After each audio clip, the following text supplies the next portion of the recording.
அனைத்து நல்லுள்ளங்களுக்கும் வணக்கம். நான் உங்களை ஆர்கே பேசுகிறேன். விக்மாசமோட நெக்ஸ்ட் சேனல் வழக்கமாக உலக செய்திகள் இன்றைய சிறப்பு செய்திகள். ஏற்கனவே இந்தியானுடைய ஒரு கப்பல் மீது தாக்கல் நடத்துகிறது அமெரிக்கா தான். சம்மன் கொடுத்துருக்காங்க, கண்டனங்களை தெரிவித்திருக்காங்க. மறுபடியும் மற்றொரு கப்பல் மீது தாக்கல் நடத்தியிருக்காங்க. மேபி இது அமெரிக்காவாக இருக்குன்ற கோணத்தில் விசாரிக்கிறாங்க. ஒருவேளை அமெரிக்கா வேறு ஒரு திட்டத்தில் தீட்டியிருக்காங்களா? நமக்கும் அமெரிக்காவுக்கான உறவில் விரிசல் வரப்போகிறதா? ஏன் அமெரிக்கா இந்தியாவை குறிவைக்கிறது? பலவித கேள்விகளுக்கான விடைகள் அளிக்கப் போகிறதா அந்த பதிவுன்ற மாதிரிலாம் பேசணும்னு நினச்சேன்.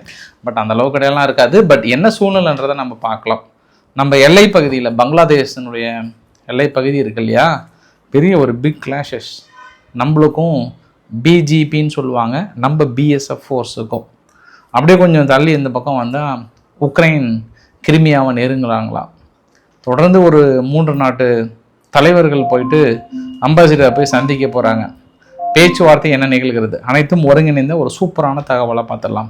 ஸோ வீடியோக்குள்ள போகிறதுக்கு முன்பு நீங்கள் நம்ம சேனலை சப்ஸ்கிரைப் பண்ணலாம். சப்ஸ்கிரைப் பண்ணிட்டு வாங்க. மறக்காம பெல் பட்டனை கிளிக் பண்ணி ஆல் ஆப்ஷன்ஸ் கொடுங்க. வீடியோ கொடுக்கலாம்.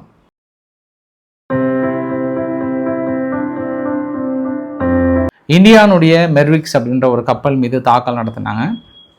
அதில் 26 பேர் பக்கம் இருந்து 22 பேர் பக்கம் நம்ம மீட்டுட்டோம். பட் 3 பேர் மிஸ்ஸிங், இறந்த நிலையில் உடல்கள் மீட்டெடுத்திருக்காங்க. அதை நேற்று தான் கண்டுபிடிச்சாங்க. ஃபஸ்ட்டு எல்லா க்ரூ மெம்பரும் மீட்கப்பட்டதாக ஓமனுடைய உதவியோடு அனௌன்ஸ் பண்ணாங்க. ஆனால் நேற்று 3 பேர் இறந்து போனாங்க.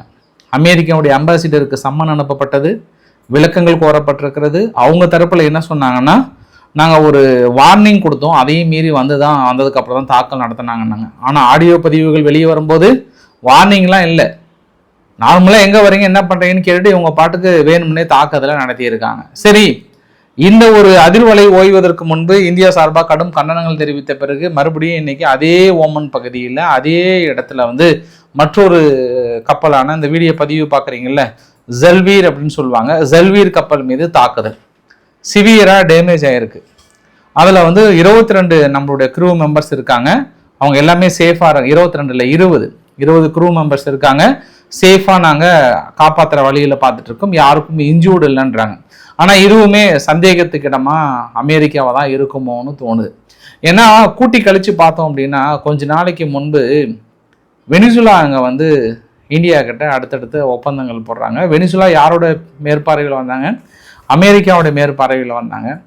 தொடர்ந்து நம்ம ஓமன்கிட்டயோ அங்கே வாங்குறதெல்லாம் அமெரிக்கா வேறொரு நிலைப்பாட்டை எடுக்கிறாங்களா? இல்லை, இந்தியா இங்கே தொடர்ந்து வாங்கிட்டே இருந்தாங்கன்னா அங்கே நம்மக்கிட்ட வாங்க மாட்டாங்களான்ற கோணத்தில் அணுகிறாங்களா? மறுபடியும் இந்த சைடு இருந்து எந்த ஒரு ஏற்றுமதி இருக்கக்கூடாதுன்ற கோணத்தில் இந்த மாதிரி சித்து வேலை உள்ளடி வேலைலாம் அவங்களுக்கு கைவந்த கலை. அவங்களுக்கெல்லாம் அவங்க இந்த போகிற வளவலன்னு ஒரு பக்கம் இழுத்துட்டு போகிறதுக்கு இன்னொரு காரணம் என்ன அப்படின்னா, அந்த ஸ்டேட் ஆஃப் ஹார்முஸ் பகுதியில் எந்த நாடுகளும் யாரும் வாங்கக்கூடாது. நம்ம அங்கே வெனிசுலா கிட்ட சீப் ரேட்டுக்கு இப்போ ஒவ்வொரு க்ரூட் ஆயிலோட பேரலுக்கும் கிட்டத்தட்ட $5 பக்கம் கமிஷன் போகுது. யாருக்கு? அமெரிக்காவுக்கு. அதனால எல்லாரும் எந்த பக்கம் திருப்பிடலான்ற கோணத்தில் தான் அவங்க எத்தனை நாள் இழுக்கிறாங்களான்ற இன்னொரு ஆங்கிலையும் பார்க்க முடிகிறது. அப்படி இருக்கும்போது இந்தியாவுடைய மற்றொரு கப்பலை தாக்கல் நடத்தும் போது இந்தியா தனது கடுமையான நிலைப்பாட்டை எடுக்க வேண்டிய ஒரு சூழ்நிலை வரும். பார்க்கலாம், நாளைக்கு என்ன விதமான கண்டனங்கள் வரப்போகுது, என்ன விதமான எதிர்ப்புகள் வரப்போகுதுன்றதை பொறுத்திருந்து பார்க்கலாம். இது முதல் பதிவு. 2வது பதிவு உங்களுக்காகவே பிரத்யோகமான வீடியோ பதிவுகள். 2 வீடியோ பதிவுகள் இருக்கு. இந்த வீடியோ பதிவு எங்கே எடுத்தது அப்படின்னா, நம்மளுக்கும் பங்களாதேஷோட எல்லை பகுதி மேகாலயா டிஸ்ட்ரிக்ட்ல வெஸ்ட் காரு ஹில்ஸ் அப்படின்னு சொல்லுவாங்க, சவுத் வெஸ்ட் காரு ஹில்ஸ். அந்த மலைப்பகுதி ஓரமாக நம்மளுக்கும் அவங்களுக்கும் பெருசாக அந்த முள்வெளியெல்லாம் இல்லை. அதில் ஒரு பெரியவர் மாதிரி ஒருத்தர் வராரு. நம்ம இராணுவம் தடுத்து நிறுத்துறாங்க. தடுத்து நிறுத்தி மறுபடியும் அந்த பக்கம் அனுப்பும்போது அவங்க பிஜிபி என்ன சொல்கிறாங்க, இல்லை இவர் எங்கள் நாடு ஆள் இல்லைன்றாங்க. நம்ம இராணுவம் என்ன சொல்கிறாங்கன்னா, இளைய கோட்டசாமி நேற்று தான் இந்த ஆள் இந்த ஏரியாவிலேருந்து வந்தார், நாங்கள் இது மாதிரி ஊடுருவது எங்களுக்கு செட் ஆகாது, கிளப்புன்னு சொல்லிட்டு திருப்பி அனுப்புகிறாங்க. அவங்க ஏற்றுக்க மறுக்கிறாங்க. இது என்ன ஆகுது அப்படின்னா, ஒரு கட்டத்தில் இந்த பார்டர் பகுதியிலலாம் இது மாதிரி இன்ஃபில்ட்ரேட்டெல்லாம் ஆதரிக்கிறதுனால 2 தரப்புக்கும் கிளாஸ் ஆகுது. கல் எடுத்து அடிக்க ஆரம்பிச்சிட்டாங்க. கல் எடுத்து அடிக்கிறாங்க, தடி எடுத்து அடிக்கிறாங்க. ஒரு பக்கம் ஃபென்சிங் போட்ட சைடில் கல் அடிக்கிறது பண்ணுறது எல்லாமே, மீறி எம்டிஆர் இருக்கிற சைடில் நமக்கும் ஒரு இராணுவத்துக்கும் தள்ளுமுள்ளெல்லாம் ஏற்படுது. தொடர்ந்து இந்த பிரச்சனை வெஸ்ட் பெங்கால் எல்லை பகுதியில் இருக்கும்போது இந்த பிரச்சனை இன்னும் ஓடிட்டு தான் இருக்குது. இப்போ மேகாலயா வரைக்குமே இந்த பிரச்சனை எங்கெல்லாம் நம்மளும் பங்களாதேஷும் எல்லை பகுதியை ஷேர் பண்ணுறோமோ அங்கெல்லாம் வலுக்கட்டாயமாக ஏதாவது ஒரு வகையில் இன்ஃபில்ட்ரேட் ஆயிடலாம், உள்ள வந்து ஊடுருவலாம் அப்படின்னு நினைக்கிற அந்த நபர்களை அப்படியே வெளியே தள்ள முயற்சிக்கும் போது அங்கே இருக்கக்கூடிய பிஜேபி வந்து ஒத்து வர மாட்டேன்றாங்க. ஆனால் நம்மளுக்கு அவங்களுக்கு கிளாஷஸ் போயிட்டு தான் இருக்கு. நேற்று கூட அவங்களோட முக்கிய நபர்கள் டெல்லியில் வந்து பேச்சுவார்த்தை நடத்துறேன்னு சொன்னாங்க. இன்னும் டெல்லியில் தான் இருக்காங்க. ஆனால் பேச்சுவார்த்தை எதுவும் எட்டின மாதிரி தெரியல. ஏன்னா அவங்க என்ன சொல்றாங்கன்னா இவங்க எங்க ஆளுங்களும் இல்லைன்றாங்க. அதனால அந்த பிரச்சனை பெரிய விசுவரூபமா எடுப்பதற்கான வாய்ப்புகள் இருக்குன்னு நினைக்கிறேன். பார்க்கலாம். ஏன்னா ஆனால் இதுக்கு முன்னாடி இந்த அளவுக்குலாம் இல்லை. இதற்கு முன்னாடி இந்த மாணவர் போராட்டம் வந்து ஒரு மாதிரி இருந்தது. இப்போ தேர்தல் நடந்து ரிசல்ட் வந்ததுக்கப்புறம் இல்லை நாங்கள் இந்தியாவுடன் இணக்கமாக செல்றோம்னு சொன்னதுக்கப்புறமும் மறுபடியும் எல்லை பகுதியில் ஆங்காங்கே தலை தூக்கி கொண்டிருக்கிறது சிறு சிறு பிரச்சனைகள். அதை சற்று கவனிக்க வேண்டும் அப்படின்னு சொல்லப்படுகிறது. இன்னொரு பிரச்சனை கூட நான் பெருசாக பார்த்தேன். மணிப்பூரில் திடீர்னு ஒரு கேங்க் என்ன பண்ணுறாங்க, பிணைய கைதிகளாக பிடிச்சிட்டு போகிறாங்க. ஒரு 7 பேர்த்த பெரிய அளவுக்கு தேடுதல் வேட்டை, இராணுவம், அங்கே கூடிய காவல்துறை எல்லாமே ஒரு 500க்கும் மேற்பட்ட லோக்கல் மக்கள், 1000க்கும் மேற்பட்ட காவல்துறையெல்லாம் மிகப்பெரிய அளவுக்கு தேடுதல் வேட்டையில் ஈடுபட்டாங்க. பட் என்னாச்சுன்னா அவங்க இறந்த நிலையில் தான் மீட்டாங்க.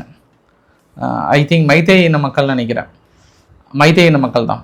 அப்புறம் இறந்த நிலையில் மீட்டதுக்கப்புறம் என்னாச்சுன்னா அங்கே கேங்க்கு வந்து ஒரு மாதிரி கோபம் வந்துருச்சு.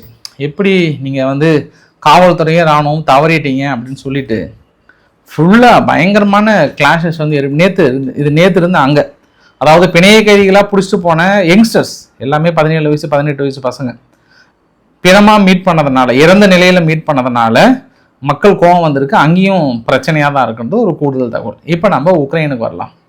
மாஸ்கோ என்ன சொல்கிறாங்கன்னா கடந்த 3 நாட்களாக தொடர்ந்து தாக்கல் நிகழ்த்தியிருக்காங்க.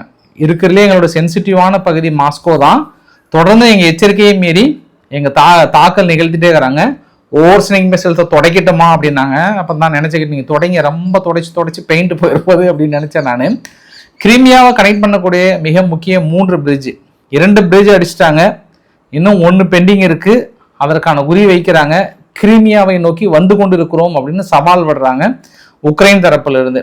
உக்ரைன் முதல் முறையாக நேற்று முதல் ஃபுல்லி அட்டானமஸ், அதாவது AI controlled drone, human shield, எல்லை களத்துக்கு முன்பு யாரெல்லாம் எல்லை களத்தில் முன்னாடி, அதாவது அதுவே யாராவது முன்னே வந்தாங்கன்னா ஆட்டோமேட்டிக்காக போய் தாக்கல் நடத்துற மாதிரி முதல் முறையாக செட் பண்ணியிருக்காங்களாம். வேர்ல்டுலேயே நாங்கள் தான் ஃபர்ஸ்ட் அப்படின்னு சொல்லியிருக்காங்க.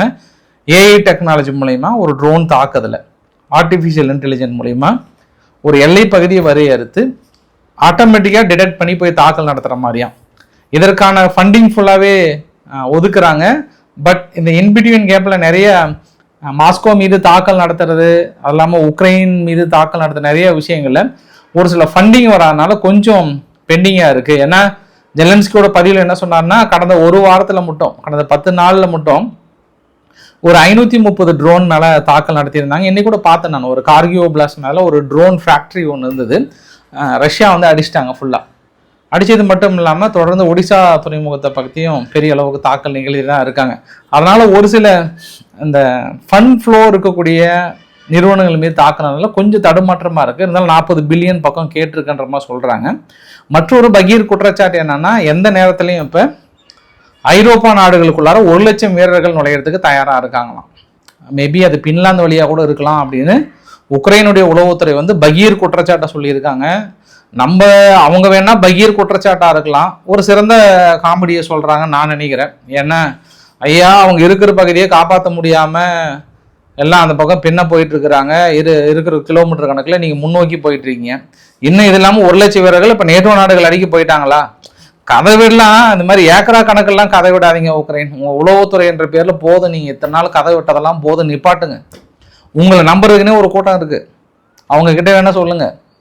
பட் எனக்கு அந்த நம்பிக்கை இல்லை. பட் நீங்கள் நம்புறனால நம்புங்க. ஏன்னா இனி கூட பாருங்க, மாஸ்கோவில் த கிரேட் பிரிட்டன், ஜெர்மனி, அப்புறம் பிரான்ஸ், இந்த நாட்டோட தூதரகர்கள் போகிறாங்க, மாஸ்கோவுக்குள்ளார சந்திக்கிறாங்க.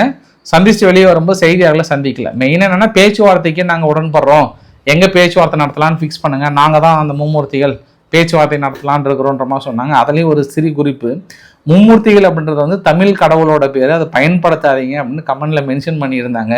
அதனால நான் இத்தனை நாளாக வந்து பயன்படுத்தாமல் இருந்தேன். அது கொஞ்சம் ஃப்ளோவில் வந்துருச்சு, கொஞ்சம் அட்ஜஸ்ட் பண்ணிக்கோங்க. எந்த வார்த்தையை பயன்படுத்தினாலுமே இந்த சினிமா துறை மாதிரி ஆயிடுச்சு அப்படின்னு கூட நினைச்சேன். ஆனால் அதனால நான் அதுக்கு ரெஸ்பெக்ட் கொடுக்குறேன், மரியாதை கொடுக்குறேன். அதனால இனி அந்த மும்மூர்த்திகள்ன்ற வார்த்தையை நான் யூஸ் பண்ண மாட்டேன்னு நினைக்கிறேன். போயிட்டு பேச்சுவார்த்தை நடத்தி என்ன அவங்க கொண்டு வர போறான்னு ஊர் உலகத்துக்கே தெரியும், பொறுத்து இருந்து பார்க்கலாம். தைவான் முதல் முறையாக சீனாவை நோக்கி மிகப்பெரிய ஒரு ட்ரில் எக்ஸசைஸ், ரொம்ப வருஷத்துக்கு அப்புறம் அமெரிக்கா கிட்ட இருந்து வந்து ஆயுதங்கள் HIMARS எல்லாமே சிறப்பாக செயல்படுதா என்ற கோணத்தில் பெரிய அளவுக்கான பயிற்சிகளை மேற்கொண்டுட்டு இருக்கிறாங்கன்றது ஒரு கூடுதல் தகவல். தொடர்ந்து தென்சீன கடல் பகுதியில் பிலிப்பைன்ஸுக்கும் தைவானுக்கும் அந்த பிரச்சனை போயிட்டே இருக்கு. நேற்று கூட 2 கப்பல் ஒன்றோடு ஒன்று முட்டி மோதுற மாதிரியான பிரச்சனை வந்து இருந்துகிட்டே தான் இருக்குன்றது ஒரு கூடுதல் தகவல். ட்ரம்ப் வந்து ட்ரேட் டீலை வந்து மெக்சிகோ கிட்டையும் கனடா கிட்டையும் எந்த சூழ்நிலையும் நான் வந்து ரெனியூவல் பண்ண மாட்டேன் அப்படின்னு ரொம்ப ஸ்ட்ரிக்டாக சொல்லிட்டாரு. இனி அவங்க வந்து என் காலில் விழுந்து கெஞ்சாத குறையா எங்ககிட்ட வரணும், அது வரைக்கும் நான் அவங்ககிட்ட எந்த ட்ரேட் டீலும் நான் பண்ண மாட்டேன்னு சொல்கிறாரு. இது இன்னைக்கு டைலாக். இது நாளைக்கு ஒரு வேளை மனசு மாறினாலும் மாறுவார். இவரு போய் அங்கே கெஞ்சறதுக்கான வாய்ப்புகள் இருக்கானா அதுக்கான ஆங்கிளும் பார்த்தாலும் பார்ப்பாங்க. இப்போ அடுத்து கியூபாவை சுற்றி வளைப்பதற்காக அங்கே குவாண்டமாலான்னு சொல்லிட்டு ஒரு தீவுங்க, அந்த கியூபாவுக்கு இந்த பக்கம், அங்கே அமெரிக்காவுடைய இராணுவம் ஃபுல்லாக போர் பயிற்சிகளில் ஈடுபட்டு இருக்காங்க. ஏற்கனவே கியூபாவுக்கு வர வேண்டிய மிக முக்கியமான இந்த பாதை, அதாவது கடற்பாதையை ஃபுல்லாக அடைச்சிட்டாங்க, கம்ப்ளீட்டாகவே அடைச்சி நிறுத்திட்டாங்க. அவங்களுக்கு தேவையான டீசல் வரதில்லை, பெட்ரோல் வரதில்லை, உணவு வரதில்லை, எல்லாமே ஒரு எப்படி சொல்லணும்னா மனித உரிமை மீறல் அப்படின்றாங்க. சரி, கியூபா அதே மேலே பேச்சுவார்த்தைக்கு வந்தால் அவங்க அமெரிக்கா மறுக்கிறாங்க. ஏற்கனவே இதில் கம்யூனிஸ்ட் நாடு இல்லை, வெனிசுலா வந்து கம்யூனிஸ்ட்லேருந்து முடிவு வந்துருச்சு. அடுத்து கியூபாவை கொண்டு வரணும்னாங்க. கியூபாவுக்கு ஏதாவது ஒன்றுனா ரஷ்யா சீனாலாம் ஓடி வந்து ஆதரவு கொடுக்குறேன்னாங்க. பட் எந்த அளவுக்கான ஆதரவு எனக்கு தெரியல. அவ்வளோதான், வீழ்ச்சி விட்டுற மாதிரி தான் நான் பார்க்குறேன். நான் வேண்டுமென்றே ஒரு மனித உரிமை மீறல் நடத்தப்பட்டு அங்கே இருக்கக்கூடிய மக்களுக்கு உணவுப் பொருட்கள் செல்ல முடியாத அளவுக்கு தடை விதித்து என்னென்ன பண்ண முடியுமோ அத்தனை சித்திரவதைகளையும் செய்து இப்போ அதை முழுமையாக ஆக்கிரமிக்க ட்ரை பண்ணுறாங்க. வெனிசுலாவை எப்படி தனது கட்டுக்குள்ள கொண்டு வர ட்ரை பண்ணாங்களோ அதே அளவுக்கு இங்கேயும் ட்ரை பண்ணுறாங்க. எங்கே கியூபானுடைய பகுதியை வந்து ட்ரை பண்ணிட்டு இருக்காங்க. ஸோ அந்த இடத்துல, அந்த பயிற்சி பெற இடத்துல வந்து பீட்டர் எக்ஸத் அவர்கள் போயிருக்கிறாரு. அடுத்து மேபி இன்னும் ஒரு வாரத்துக்குள்ளே நீங்கள் பெரிய அளவுக்கு நீங்கள் அதை எதிர்பார்க்கலாம், அந்த அளவுக்கான சம்பவம். பட் அப்படி நடந்தது அப்படின்னா இது எவ்வளோ பெரிய அத்துமீறல். இதே மற்ற நாடுகள் செய்யும் போது நீங்கள் ஓடி போயிட்டு உடனே இந்த போர் நிறுத்தணும்னு சொல்கிறீங்களே, நாட்டாமையாக இருக்கிற நீங்களே இப்படி பண்ணலாமா? கியூபா கேட்குறாங்களா இல்லையா? வாங்க பேச்சுவார்த்தை நடத்துங்க, நாங்கள் தயாராக இருக்கோம், என்ன வேணும் உங்களுக்கு, எல்லாமே தயாராக இருந்துமே நீங்கள் பேச்சுவார்த்தை நடத்தாமல் முழுமையாக உங்களை அடிமைப்படுத்த வேண்டும் என்ற நோக்கத்தில் இருந்தோம் அப்படின்னா எதிர்க்க இருக்கக்கூடிய நாடுகள் ஒன்றிணையணும். இல்லைன்னா ரொம்ப கஷ்டம்தான், ரொம்ப கஷ்டம்தான். இந்த ஈரான் யுத்தத்தை பயன்படுத்தி இந்த அளவுக்கான சம்பவத்தை செய்து கொண்டிருக்கிறார்களான்னு பார்க்க முடியும். இந்தோனேசியாவில் தொடர்ந்து ஒரு 3-4 நாட்களாக கடுமையான மழை. இந்த மழையினால அரிய வகை குரங்குகள் அங்கே இந்தோனேசியா காட்டில் இருக்குது, 7% மேலே இறந்து போச்சான் இந்த சமீபத்தில் பொழிந்த மழை பொழிவுலன்ற மாதிரி சொன்னாங்க.